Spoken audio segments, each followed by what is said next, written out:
Bueno, pues buenos días a las personas que nos acompañan del Hospital de Salina Cruz. Hoy vamos a empezar una semana de videoconferencias en coordinación con la Dirección de Prevención y Promoción a la Salud y el Departamento de Salud de la Infancia y la Adolescencia. Esperamos, bueno, que todos estos problemas se vayan solucionando para que podamos tener una mejor calidad de las videoconferencias. Hoy vamos a empezar con la doctora Zaira Mayoral Vega. Ella es pediatra del CESA de Tlalistad y va a venir a hablarles de las infecciones respiratorias agudas. Bueno, estas capacitaciones son importantes para ustedes porque la doctora les va a explicar el objetivo que tiene cada una de ellas y la importancia que tiene tanto para sus centros de salud como en coordinación con el Departamento de Salud de la Infancia y Adolescencia. Y bueno, sin más, pues bienvenida doctora Zaira y bueno, estamos listos para iniciar con el tema. Estamos dando nuevamente la capacitación porque pues se ha visto que ha aumentado nuevamente la mortalidad en nuestro estado y eso quiere decir que no estamos capacitando bien o no estamos identificando bien a los pacientes que se pueden llegar a complicar y llegar a fallecer. Una de las preguntas importantes que tenemos que hacernos en las infecciones respiratorias agudas es sabemos que la principal complicación es una neumonía y saber cuál es el signo predictor de neumonía.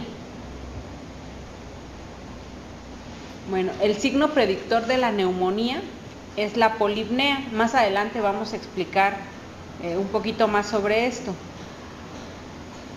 Y recordando la definición de infección respiratoria aguda de acuerdo a la Organización Mundial de la Salud, pues tenemos que recordar que es una enfermedad que involucra el tracto respiratorio, que va a ser causada por un agente infeccioso y que se transmite de persona a persona y que generalmente los síntomas son rápidos y pueden iniciar desde pocas horas hasta varios días, no más de 15 días para que sea una infección respiratoria aguda. Y dentro del modelo de atención integrada que tenemos que llevar con el niño, nosotros sabemos que en este modelo lo primero es atención del motivo de la consulta, que en este caso sería una infección respiratoria aguda y que en la consulta completa pues nosotros tenemos que valorar desde identificar los factores de mal pronóstico en el niño que nos llega con la IRA, posteriormente hacer una evaluación clínica y haciendo nuestra evaluación clínica podemos clasificar esta infección respiratoria aguda y de acuerdo a esto nosotros vamos a poder dar un tratamiento adecuado, capacitar a las madres en IRAS y sobre todo darle seguimiento a los casos. Y dentro de todo este modelo de atención pues no debemos olvidar que también debemos revisar el estado nutricional del niño, ver su cartilla de vacunación, estimulación temprana, ver si hay prevenir y diagnosticar si hay algún defecto al nacimiento. Aprovechamos también para ver si hacer una detección oportuna de cáncer, hacemos prevención de accidentes y violencia, la capacitación a los padres y por último la atención a la salud de la madre. Dentro de la consulta completa dijimos que vamos a ver los factores de mal pronóstico, que si ustedes que ya los deben de saber y recordamos, en el menor de 5 años, dentro de los factores de mal pronóstico, uno es el solo hecho de ser menor de 2 meses ya es un factor de mal pronóstico para el paciente, el que haya desnutrición moderada o grave, el que haya infecciones persistentes de EDAS e IRAS, el que nosotros sepamos que ese niño va a tener dificultad para regresar a la consulta por la lejanía o que no haya un medio de transporte para que regrese, que la madre sea analfabeta o sea menor de 17 años, que ya haya el antecedente, que haya algún niño muerto menor de 5 años en la familia, o que sea un niño menor de 1 año y que sea con bajo peso al nacer. Y debemos recordar también que hay factores de mal pronóstico en el menor de 2 meses. En un menor de 2 meses tenemos que ver si la mamá, si es primigesta, si es madre soltera, son factores de mal pronóstico, ya sea que sea un bebé prematuro menor de 37 semanas o postérmino mayor de 42 semanas, que haya sido un embarazo de alto riesgo o que haya algún defecto al nacimiento de ese niño, pues son factores de mal pronóstico. Durante el nacimiento, pues que haya sido atendido por personal no calificado o que haya sido en algún medio no propicio, que haya el antecedente que ese niño haya tenido sufrimiento fetal, antecedente de trauma obstétrico o que sea de muy bajo peso al nacimiento. Y ya en forma postnatal, pues recordar que si hay ausencia de la lactancia materna es un factor de mal pronóstico, que haya infecciones en los menores de 28 días y que el diagnóstico y tratamiento sea tardío.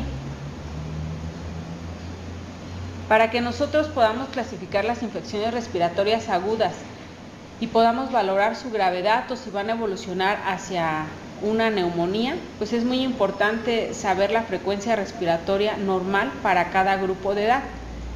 Si nuestro pacientito es menor de 2 meses, recordemos que una frecuencia mayor de 60 por minuto ya la consideramos como una polipnea. De 2 meses a 1 año, si tienen más de 50 es polipnea, y de 1 año hasta antes de los 5 años más de 40 respiraciones por minuto la vamos a considerar como polipnea.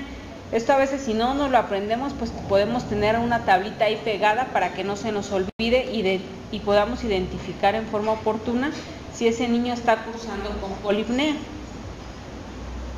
Porque como les comentamos y como decía al inicio en la pregunta que vimos en la primera diapositiva, que la polipnea es el signo que predice tempranamente una neumonía. Entonces debemos hacer bien esta valoración. Y dentro de las infecciones respiratorias agudas, las recomendaciones que damos para la exploración del niño, como les dije, una de las más importantes es la frecuencia respiratoria por minuto.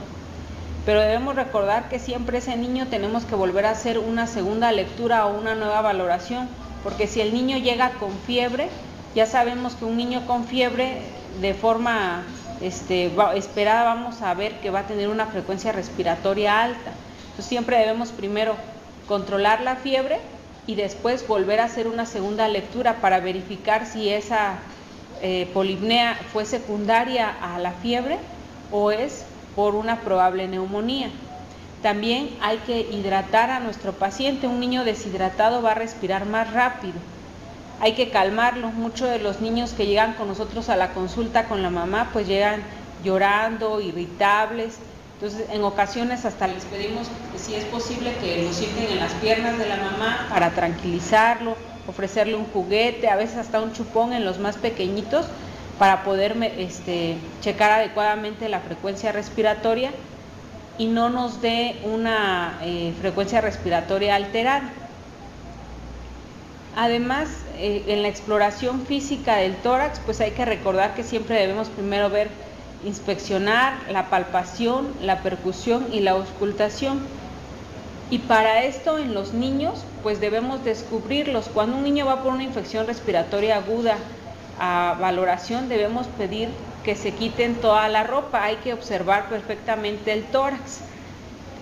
Y lo que les comentaba, hay que volver a reexplorar al paciente una vez que controlemos la temperatura, si es que nos llega con fiebre.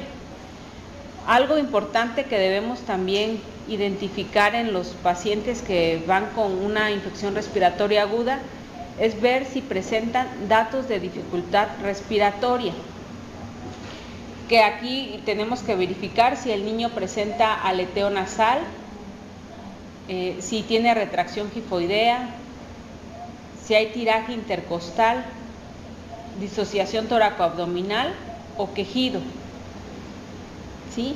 Y aparte en la auscultación, pues hay que aprender a identificar si a ese niño le escuchamos estridores, si hay sibilancias o si encontramos estertores. Una vez que hacemos la evaluación clínica de nuestro paciente, ya vimos si tiene polipnea o no, si hay datos de dificultad respiratoria, pues vamos a clasificar nuestra infección respiratoria. Y recordemos que se clasifican en 3 grupos. Una que va a ser infección respiratoria aguda sin neumonía, que en este caso seguiríamos un plan A. Una infección respiratoria con neumonía con dificultad respiratoria, que sería leve, que sería el plan B. Y se clasifica también en neumonía con dificultad respiratoria grave, que en este caso seguiríamos el plan C.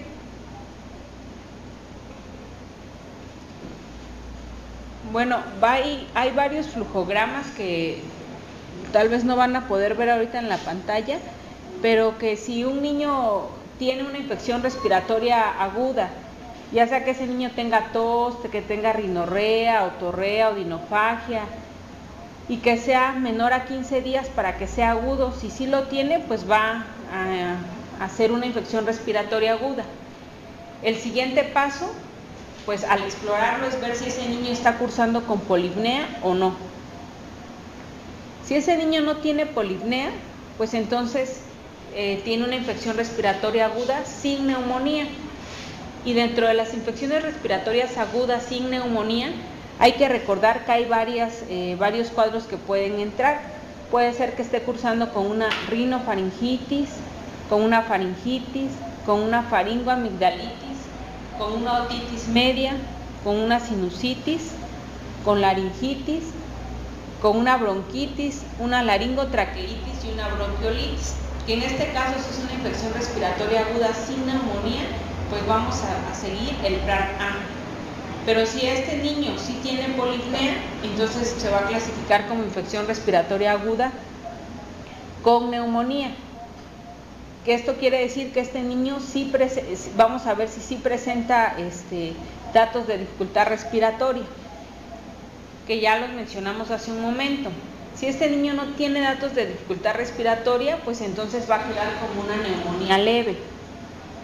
Pero si esta neumonía leve, el niño aparte se acompaña de factores de mal pronóstico, el hecho que haya factores de mal pronóstico ya se convierte en una neumonía grave.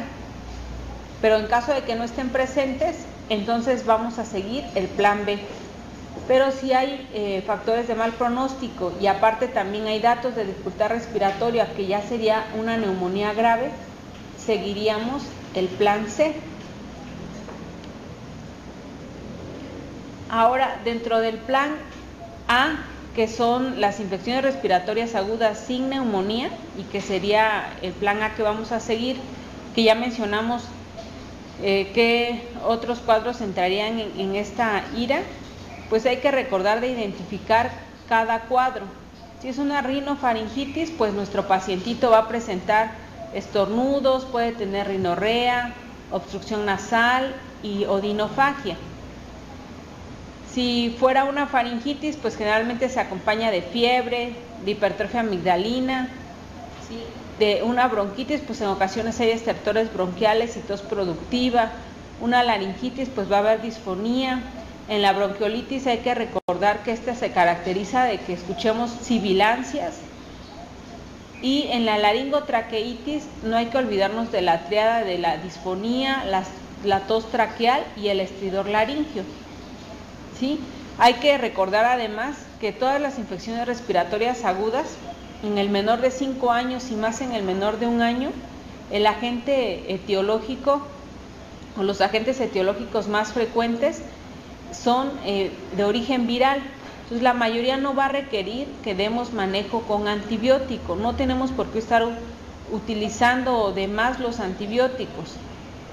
Entonces en estos vamos a no prescribir antibiótico, hay que tratarlo de usar lo menos posible, hay que dar medidas generales, eso sí, hay que tratar la fiebre y el dolor y el malestar general del niño, y hay que explicarle a la madre, ¿sí?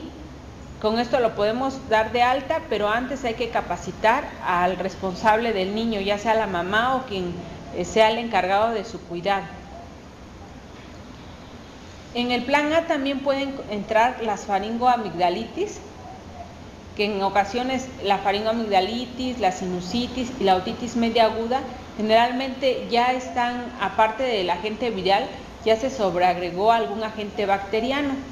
Y en esto sí necesitamos utilizar antibióticos, pero los antibióticos de primera línea. No tenemos que irnos en forma muy agresiva. En una faringoamigdalitis pues nos podemos apoyar con la penicilina benzatínica, que en forma práctica un niño que pese menos de 27 kilos, pues vamos a usar 600,000 unidades intramuscular en dosis única. Si es mayor de 27 kilos, usamos la de 1.200.000 unidades intramuscular dosis única. En caso de que ese niño curse con alergia a la penicilina, pues tenemos a nuestro alcance la eritromicina en una dosis de 20 a 30 miligramos por kilo día en 3 dosis. En el caso de una sinusitis o una otitis media aguda, ahí vamos a utilizar la amoxicilina en una dosis de 80 a 90 miligramos por kilo día. ¿Sí? Si nosotros vemos que ese niño no mejora en 48 horas, entonces tenemos que agregar a la amoxicilina con ácido clavulánico en la misma dosis para su tratamiento. ¿Sí? Y después de esto pues hay que volver a evaluar y observar al paciente, hay que capacitar al papá y hay que dar o valorar nuevamente a ese niño en 24 horas para ver su evolución. También debemos recordar que los pacientes hay que sabernos bien las dosis de los medicamentos cuando son en niños, sobre todo en los menores de 1 año, que 1 kilo hace mucha diferencia. En ocasiones llegamos a utilizar el Ambroxol. Solamente para recordar las dosis, el Ambroxol se calcula de 1.5 a 2 miligramos por kilo día. Generalmente en los menores de 1 año es cada 12 horas la toma. El Salbutamol de 0.1 a 0.3 miligramos por kilo dosis. La loratadina, 0.2 miligramos por kilo día. El paracetamol va desde 10 a 15 miligramos por kilo dosis. Y el ibuprofeno, que son los que más utilizamos, de 5 a 10 miligramos por kilo dosis.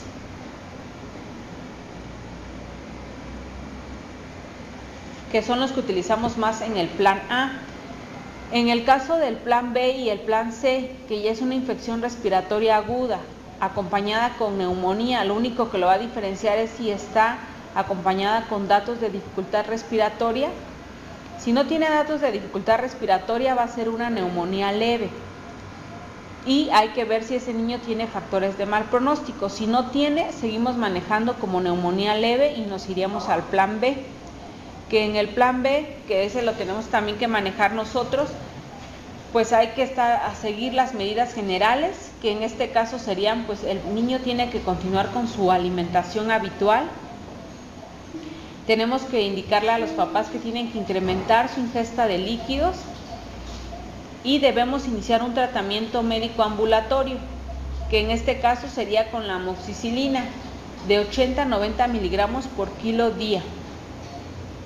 En caso de fiebre, que la mayoría de los niños ya con una neumonía leve van a cursar con fiebre, pues podemos utilizar el paracetamol, que es el que tenemos a nuestro alcance, o el ibuprofeno. La dosis de 10 a 15 miligramos por kilo dosis. Y recuerden que para que un niño y los papás estén tranquilos, debemos ver que ese niño no esté con fiebre, porque a lo que a un papá le preocupa es el que el niño siga con fiebre.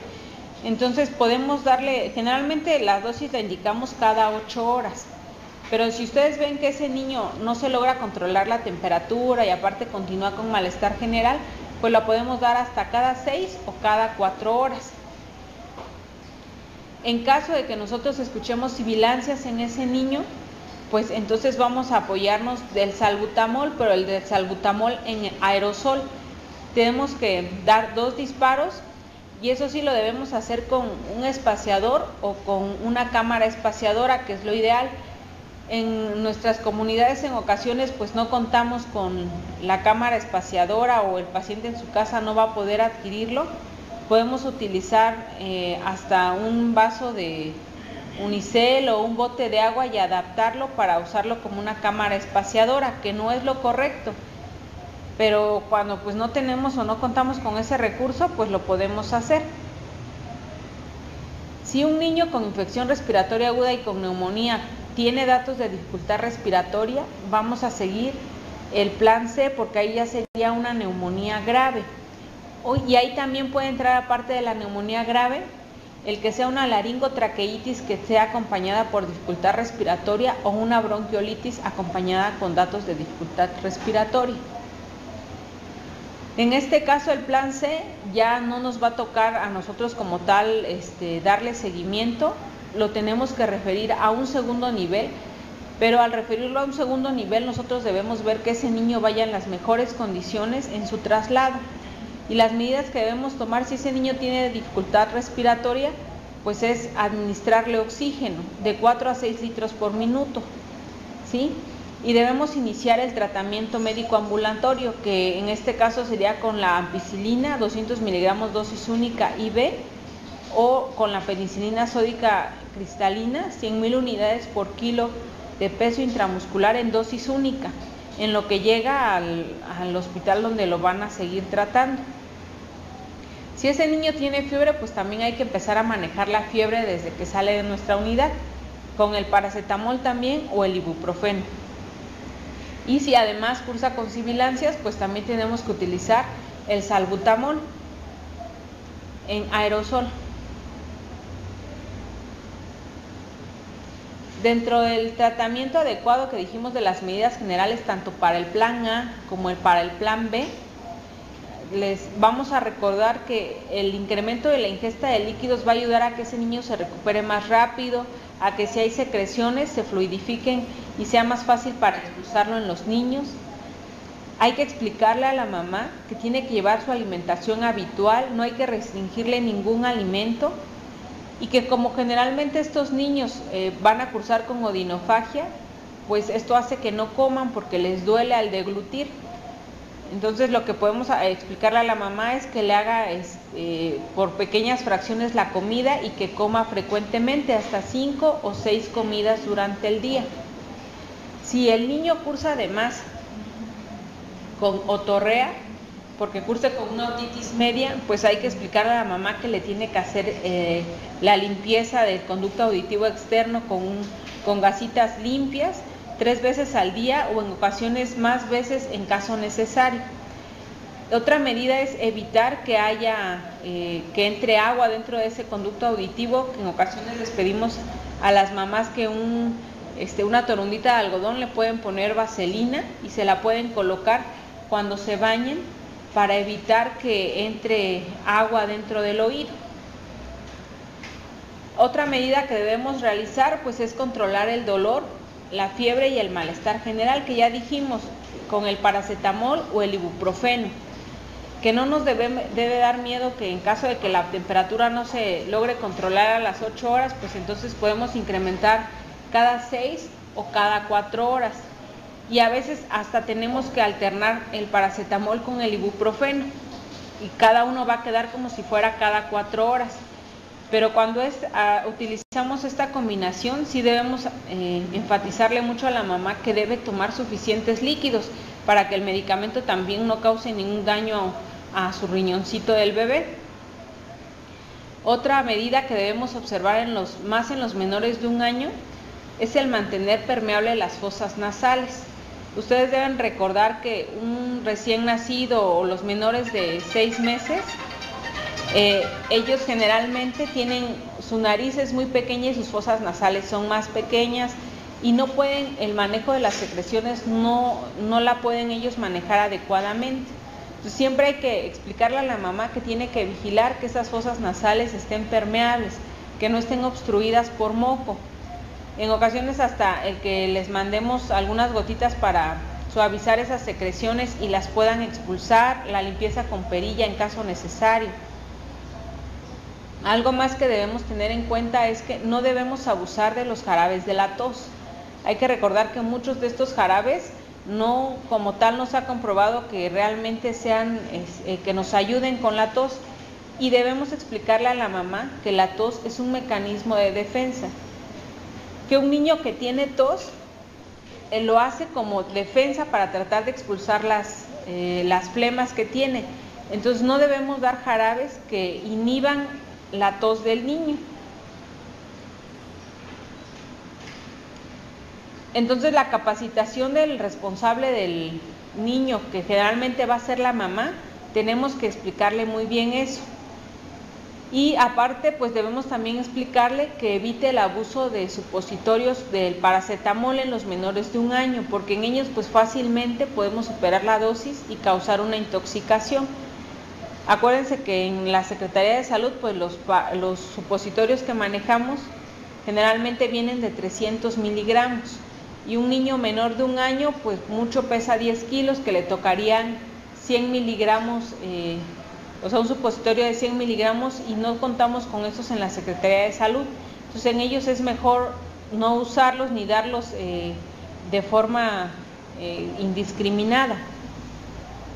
Otra medida, hay que decirle a los papás que tampoco es necesario abusar del uso de los antihistamínicos en niños, que lo que sí es que tienen que estar pendientes de limpiarle la nariz si es que tiene mucha rinorrea, y explicarles muy bien que la tos es un mecanismo de defensa y que para que ayudemos a que esta tos se quite lo más pronto posible, pues es aumentando la ingesta de líquidos que fluidifican las secreciones y evitar que las suprimamos con jarabes.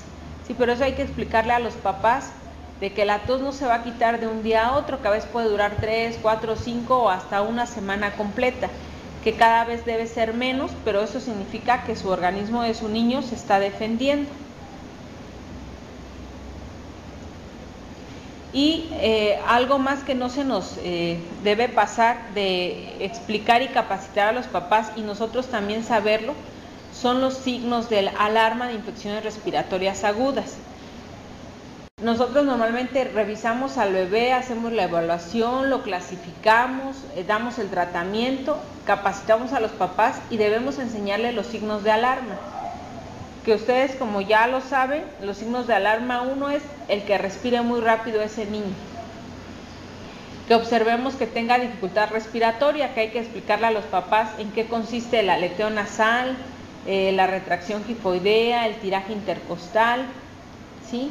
Si observan, si hay cianosis, si observan si ese niño se pone cianótico, si hay pus o secreción en el oído, si vemos que a pesar de las medidas que dimos, la fiebre no es de difícil control, si el niño tiene dificultad para beber o alimentarse, o con el solo hecho que los papás vean que el niño se siente o se ve más grave, es un signo de alarma, y hay que decirles que en cuanto ellos detecten un signo de alarma, tienen que volver a acudir antes de lo que nosotros los citamos, que es a las 24 horas nuevamente, a una nueva valoración. Pues en general eso sería las infecciones respiratorias agudas. No sé si tengan alguna pregunta, algo más. Les digo, es un tema que ustedes ya manejan y ven pacientes todos los días, solamente es un recordatorio para que evitemos que aumente la mortalidad por infecciones respiratorias agudas. Ok, bueno, si ya no tienen más preguntas, con este tema terminamos el día de hoy, y bueno, mañana nos conectamos nuevamente a las 10 de la mañana con el doctor Moisés Gómez Gurrión, que va a hablar de violencia, de cuestiones congénitas. Entonces son como 3 pequeños temas que vamos a tocar con él a las 10 de la mañana. Y bueno, por el día de hoy sería todo. Muchas gracias al Hospital de Salina Cruz por su pregunta, por su paciencia y por su disposición. Que tengan buen día.